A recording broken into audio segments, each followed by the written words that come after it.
Japan के पाकिस्तान के साथ ताल्लुकात अच्छे रहे हैं और एक बैलेंस बरकरार रखा गया, लेकिन अभी हाल ही में कुछ ऐसी खामियां सामने आया। पाकिस्तान के पॉइंट ऑफ व्यू से बात की गई और उससे जापान की वज़ीर आज़म की तायीद हासिल थी, जो कि सनाए तकायची हैं। लेकिन ये नौबत क्यों आई कि पाकिस्तान के साथ अच्छे ताल्लुकात रखने वाला जापान भारत का हमनवा हुआ? सबसे पहले ये बताइए कि वर्ल्ड बैंक की रिपोर्ट का सबसे बड़ा और सबसे तशवीशनाक ऑब्जर्वेशन जो अब तक आया है वो क्या है? क्या वाकई ही पाकिस्तान की जो प्रेजेंट डेवलपमेंट स्ट्रेटजी है वो हमें जो एक्सपेक्टेड रिजल्ट्स हैं वो देने में नाकाम हो चुकी है? जापान की तरफ से तो ये जब कम्युनिके आई तो जाहिर है हमने प्रोटेस्ट किया। अलबत्ता ये ज़रूर है कि जापान ने इंडिया के साथ जो चीज़ें साइन की हैं, कुछ 62 billion Japanese investment in India, तो बहुत बड़ी पैमाने के ऊपर जापान इंडिया की कोलैबोरेशन हो रही है। पाकिस्तान का ऐसा कोई खाता नहीं। मेरे भाई एक तजर्बाकार टीम आप लेके आए थे, बड़े बड़े प्रोग्राम किए गए कि जी हम मुल्क में इस तरह की दूध और शहद की नहरें जो है वो बहा देंगे, वहाँ इस मुल्क से इतनी इन्वेस्टमेंट आएगी, इस मुल्क से इतनी इन्वेस्टमेंट आएगी।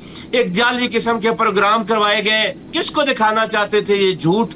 किसके साथ बोलना चाहते थे? अपने साथ और इस कौम के साथ। मगर इंडिया के साथ उनके तल्लुकात बहुत बढ़ रहे हैं अब, और उसका वजह यह भी है कि वो क्वाड का हिस्सा भी बन चुके हैं और आगे जाके चाइना के खिलाफ जो महाज बनना है उसके अंदर Japan and India and America and Australia, ये तो उसका महाज बनेंगे। नमस्कार दोस्तों, स्वागत आप सभी का। तो दोस्तों, आज की पाकिस्तानी मीडिया की वीडियो काफ़ी इंटरेस्टिंग और अलग हटके है और इसमें पाकिस्तानी पॉलिटिकल एनालिस्ट नजम सेठी ने हाल ही में जो अभी जापान की पहली फीमेल प्राइम मिनिस्टर सनाए तकाइची ने भारत का 3 दिन का दौरा किया था, जिस दौरान न सिर्फ भारत और जापान के बीच में इकोनॉमिकली टाइप काफ़ी मजबूत हुए और इनफैक्ट जापान ने अगले 10 वर्षों में और $10 बिलियन का इन्वेस्टमेंट करने का ऐलान भी किया है। लेकिन इसके बाद इंडिया और जापान की जो ज्वाइंट कम्युनिकेशन यानी ज्वाइंट स्टेटमेंट आई, उससे चाइना और पाकिस्तान को दोनों को मिर्ची लगी और इनफैक्ट पाकिस्तान को इस हद तक मिर्ची लगी कि पाकिस्तान ने बाकायदा जापान के साथ इस बात का प्रोटेस्ट भी किया, विरोध भी किया। लेकिन वो विरोध भी पाकिस्तान ने सिर्फ नाम कहीं किया था,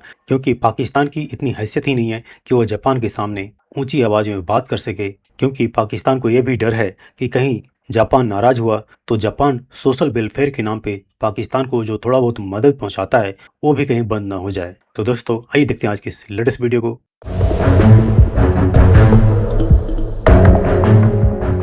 आलमी मामलात की बात कर रहे हैं तो बाहमी ताल्लुकात की बात हो जाए। जापान के पाकिस्तान के साथ ताल्लुकात अगर माजी की तारीख अच्छे रहे हैं, जापान ने हमेशा पाकिस्तान के साथ मुख्तलिफ मौके पे मुख्तलिफ मनसूबों में ताउन किया है और एक बैलेंस बरकरार रखा गया। लेकिन अभी हाल ही में कुछ ऐसी इतलात आ रही हैं सेठी साहब के हमारे हमसाया मुल्क भारत में समिट हुआ 2 तरफा, जिसमें एक ऐसा कम्युनिके एलामिया सामने आया। पाकिस्तान के पॉइंट ऑफ व्यू से बात की गई और उससे जापान की वज़ीर आज़म की तायीद हासिल थी, जो कि सनाए तकायची हैं।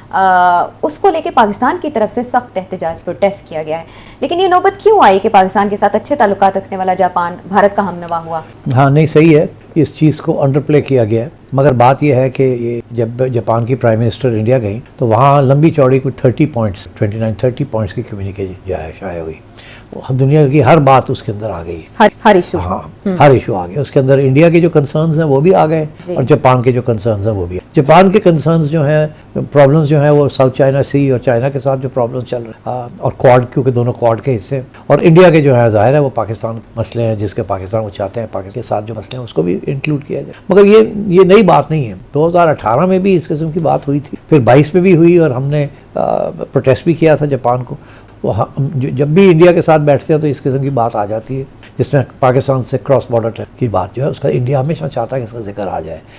जो आता है वहाँ उसे वो कहते हैं कि इसका जिक्र लेके आए, क्योंकि इंडिया बात तो करता है ना। तो अब बात यह है कि इस दफ़ा ये हुआ कि जापान की तरफ से तो ये जब कम्युनिके आई तो जाहिर है हमने प्रोटेस्ट किया कि आप क्यों लश्कर तैयबा और जैश मोहम्मद और इन चीज़ों का नाम क्यों ले रहे हैं आप। अब बात यह है, तो उधर से ये है कि ये तो UN ने इनको ऑलरेडी, अमेरिका ने इनको ऑलरेडी टेररिस्ट ग्रुप्स लेबल किया हुआ है, तो अगर नाम आ गया तो सो व्हाट, क्योंकि है तो वो पाकिस्तानी ब्रेड, इसलिए उनकी तरफ से ये एक्सप्लेनेशन आती है। इंडिया चाहता है कि पाकिस्तान को कंडेम कर किया जाए कि वहाँ से आते हैं, ये वहाँ ये घुसपैठी सो। मगर फिर पाकिस्तान ने क्या किया?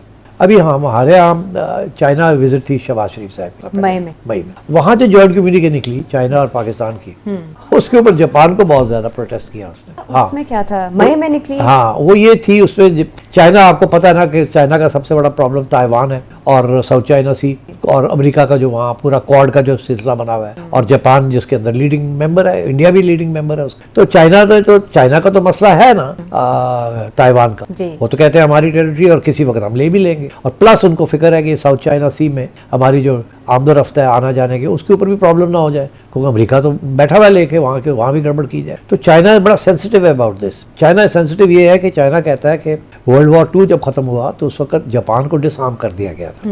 पहले तो एटम बम फेंका उनके ऊपर, फिर उसके बाद उनके ऊपर बहुत सी पाबंदियां लग गई, जिसमें से 2 पाबंदियां ये थी, एक तो अमेरिकनों ने बैठ के उनकी नई आइन बनवाई थी, दूसरी चीज़ ये थी कि उसके अंदर ये अग्रीमेंट हुई थी कि जापान जो है फिर मिलिट्री पावर नहीं बनेगा। अच्छा, अब इकोनॉमिक पावर बन जाए, मिलिट्री पावर नहीं बनेगा।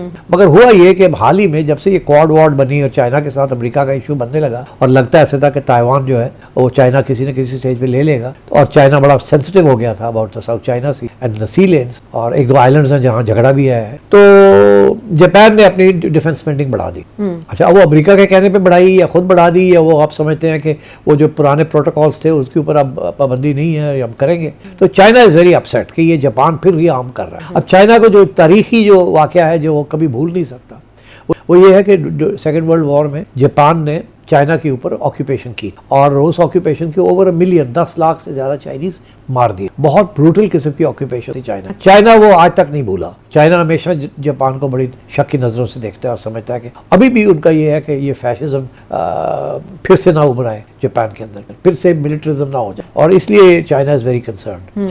अब ये जो जॉइंट कम्युनिके निकली है पाकिस्तान और चाइना की, उसके अंदर हवाला आ गया कि जो वर्ल्ड वॉर 2 के बाद जो प्रोटोकॉल्स बने, नाम नहीं लिया जापान का, मगर कहा यह गया है कि दोनों साइड्स ये कहती हैं कि जो अग्रीमेंट्स हुई थी कि जो डिसआर्मामेंट होगी या आर्मामेंट नहीं होगी, ये नहीं होगा वो नहीं होगा, जिसका ताल्लुक जापान के साथ है।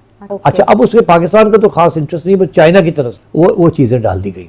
अब पाकिस्तान ने क्यों उसको अग्री किया? हाँ, वो तो चाइना के पॉइंट ऑफ व्यू से थी, पाकिस्तान क्यों आया उससे? पाकिस्तान का तो उससे कोई इशू नहीं है, चाइना का 2 तरफा मामला है ना ये, मगर फिर पाकिस्तान ने क्यों किया? अच्छा, अब ये जो एक्सप्लेनेशन दिए जा रहे हैं वो ये दिए जा रहे हैं कि ये पाकिस्तान को जापान ने और इंडिया ने बैठ के 2018 में भी ये इस किस्म की चीज़ें थी, छेड़खानी की, फिर 22 में भी की, और इसलिए पाकिस्तान ने सोचा कि यहाँ तो अब एलाइज हो गए, हम तो चाइना के साथ हैं, चाइना हमारे साथ खड़ा है, हम चाइना के साथ खड़े हैं। तो अगर चाइना ये कहता है कि ये चीज़ें डाल दे, जब हम कहते हैं कि जी वो जो इंडिया की तरफ से ये हुआ वो हुआ, चाइना हमारी सपोर्ट करता है, तो अब हमें भी सपोर्ट करना चाहिए।